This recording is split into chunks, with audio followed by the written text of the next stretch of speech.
Alors bonjour, pour ce nouveau Café de l'INAS, nous recevons aujourd'hui Michael Brun-Arnaud. Bonjour.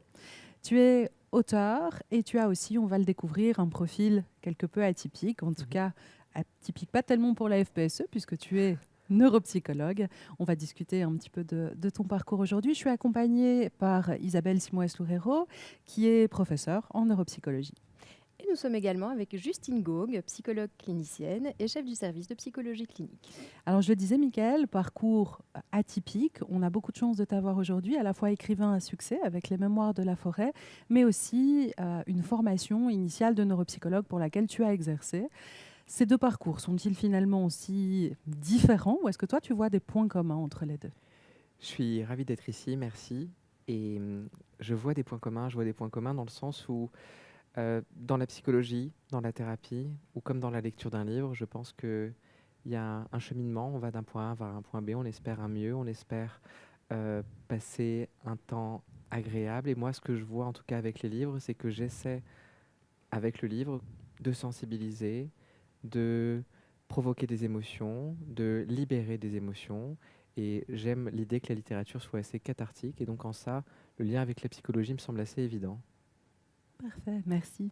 Alors, ces 4 tomes ont conquis le public. Tu t'adresses principalement aux enfants, mais pas que. Les adultes aussi ont pu être séduits. Et je fais partie des lectrices vraiment assidues de cette série. J'ai cru reconnaître, je ne pense pas me tromper, derrière la maladie de l'oubli-tout que tu décris dans le tome 1, la maladie d'Alzheimer. Et on a la chance d'avoir Isabelle qui en est grande spécialiste. Est-ce que tu peux nous expliquer un peu ce que c'est? Oui, tout à fait. Donc, la maladie d'Alzheimer, c'est une maladie neurodégénérative, c'est-à-dire une maladie du cerveau qui évolue progressivement et qui va altérer progressivement les fonctions cognitives et particulièrement la mémoire. Alors, qu'est-ce qui se passe au niveau du cerveau? On voit des lésions qui vont apparaître, des lésions typiques de la maladie d'Alzheimer qui sont les plaques amyloïdes et les dégénérescences neurofibrillaires. En fait, les neurones vont être attaqués de toutes parts, à la fois par l'extérieur, puisqu'il va y avoir une accumulation de protéines toxiques, la protéine bêta-amyloïde qui forme les plaques amyloïdes, qui viennent étouffer les neurones, mais aussi à l'intérieur du neurone, ce sont les dégénérescences neurofibrillaires. Donc c'est une autre protéine qui va s'accumuler et qui va désenchevêtrer finalement l'ossature, le squelette interne des neurones. Et ces lésions, elles vont commencer dans une région spécifique au niveau temporal, dans une région qu'on appelle l'hippocampe, simplement parce que ça ressemble à un hippocampe. Et c'est une région qui est extrêmement importante pour la mémoire. Et c'est pour ça qu'on voit des problèmes de mémoire qui apparaissent dans un premier temps dans cette maladie.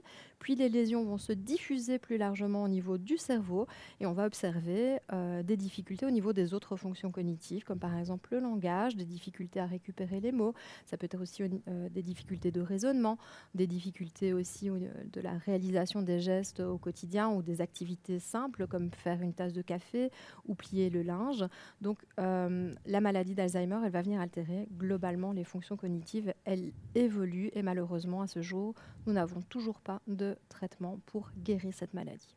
Merci.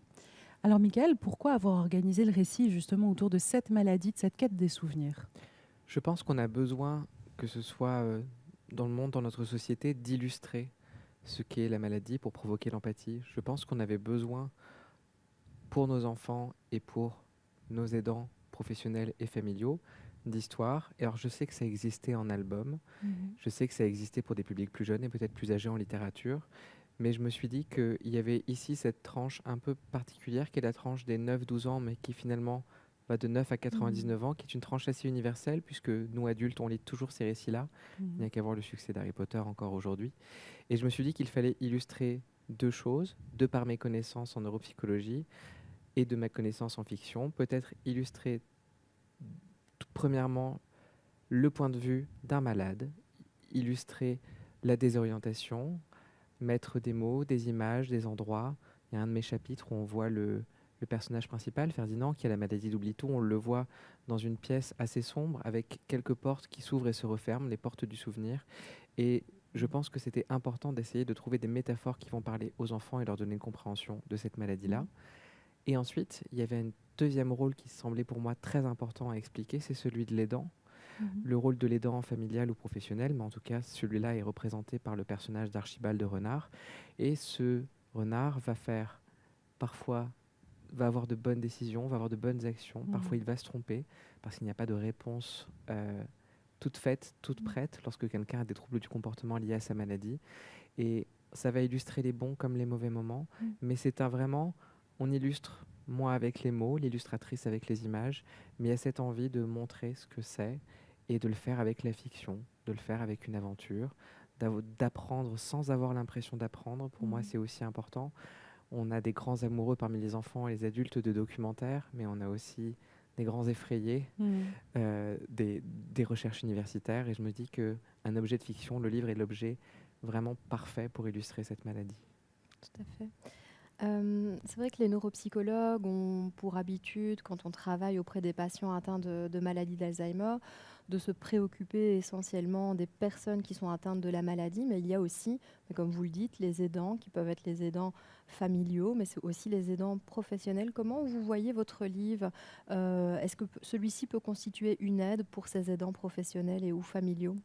Il y avait vraiment, dès le départ, et ça a été source de discussion avec l'éditeur, mais vocation à créer un objet hybride, un livre qui pourrait à la fois convenir aux enfants et aux grands. Et je pense qu'on a à peu près réussi, puisque lorsque je me déplace en dédicace, je vois les deux, et c'est assez beau de voir cette résonance. Et ce qui était sûr et certain, c'est que pour les enfants, pour les aidants, alors qui ne sont pas considérés comme aidants, mais qui sont finalement témoins de la charge des autres aidants, lorsqu'un enfant est témoin de l'implication de son parent auprès de ses propres parents malades.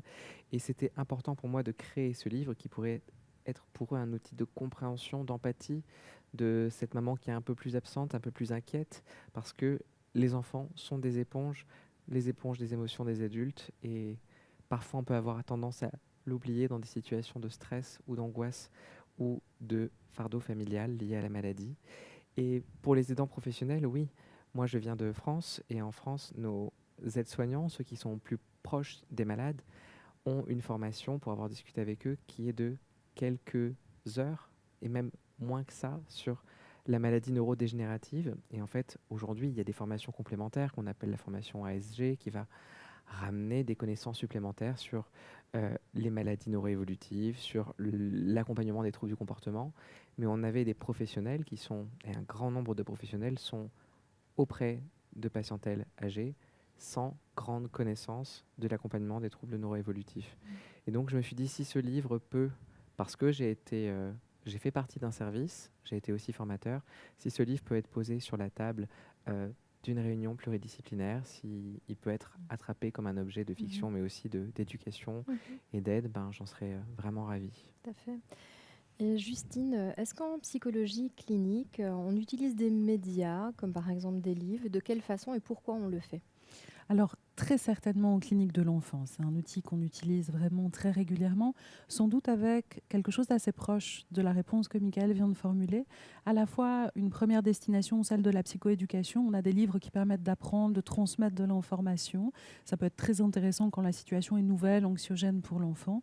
Et puis on va avoir un autre pilier, c'est celui de la symbolisation, et celle qui permet aussi à l'enfant peut-être de s'échapper, de dire autrement, de voir mis en mots, en images, en sensations, quelque chose qu'il ressent et qu'il a du mal à élaborer. Alors on a aussi des ouvrages qui se situent pile poil entre les deux, et c'est sans doute aussi ton ouvrage, mais on va avoir cette littérature à disposition du psychologue avec beaucoup de ressources finalement adaptées à tous les âges. On a pu présenter ce matin dans une journée de travail des ouvrages destinés aux très jeunes enfants avec finalement beaucoup d'illustrations, moins de textes et un sens peut-être plus proche du premier degré pour ces enfants-là. Et puis, on va avoir une complexité grandissante, une poésie aussi grandissante, et puis des supports différenciés jusqu'à chez l'ado, avoir des formats, journaux intimes ou même recueils de poèmes.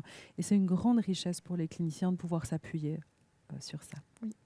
Alors, comme tu viens de le dire, Justine, on a effectivement eu une journée d'échanges thématiques avec des étudiants, des psychologues, des neuropsychologues, des maîtres de stage. On voudrait savoir finalement qu'est-ce que vous retenez de cette journée. Quelle expérience en avez-vous tiré? Ce que je retiens cette journée, c'était un très beau moment universitaire, et c'est à la fois un moment très humain, parce que des rencontres que j'ai pu faire aujourd'hui, il y avait toutes sortes de professionnels. Déjà, j'étais très étonné d'avoir des professionnels de l'enfance qui venaient. Et c'est vrai que je m'attendais à avoir beaucoup de professionnels autour de la neuropsychologie, des patients âgés. Et non, là, je vois toutes sortes de personnes. Et en fait, sur le temps de la dédicace ou sur le temps de la rencontre, chacun me lègue un souvenir personnel. Et on se rend compte finalement que la maladie neuroévolutive, le vieillissement, la perte, la résilience sont des sujets qui sont intimement liés et qu'on y est tous touchés puisque chacun m'a offert une anecdote qui était liée à sa famille, un papy, une mamie. Et je retiens que les neuropsychologues, comme moi, on est tous des humains. Et puis, il y a ce moment où on est des professionnels, mais malgré tout, c'est un sujet de société qui touche tout et tout le monde. Et j'étais heureux de pouvoir parler avec des personnes de leur propre résilience. Je pense que ça fait de nous de meilleurs professionnels et de meilleurs êtres humains. Tout à fait. Je trouve que c'était effectivement un échange à la fois scientifique et humain. Je pense que le plaisir était largement partagé. Merci Michael, merci Justine. Avec plaisir. Et j'imagine qu'on retrouvera, comme à l'habitude des cafés de l'INAS, tous les renseignements en bas de la vidéo pour en savoir plus sur ton travail et peut-être aussi celui des collègues. Merci beaucoup. Merci infiniment.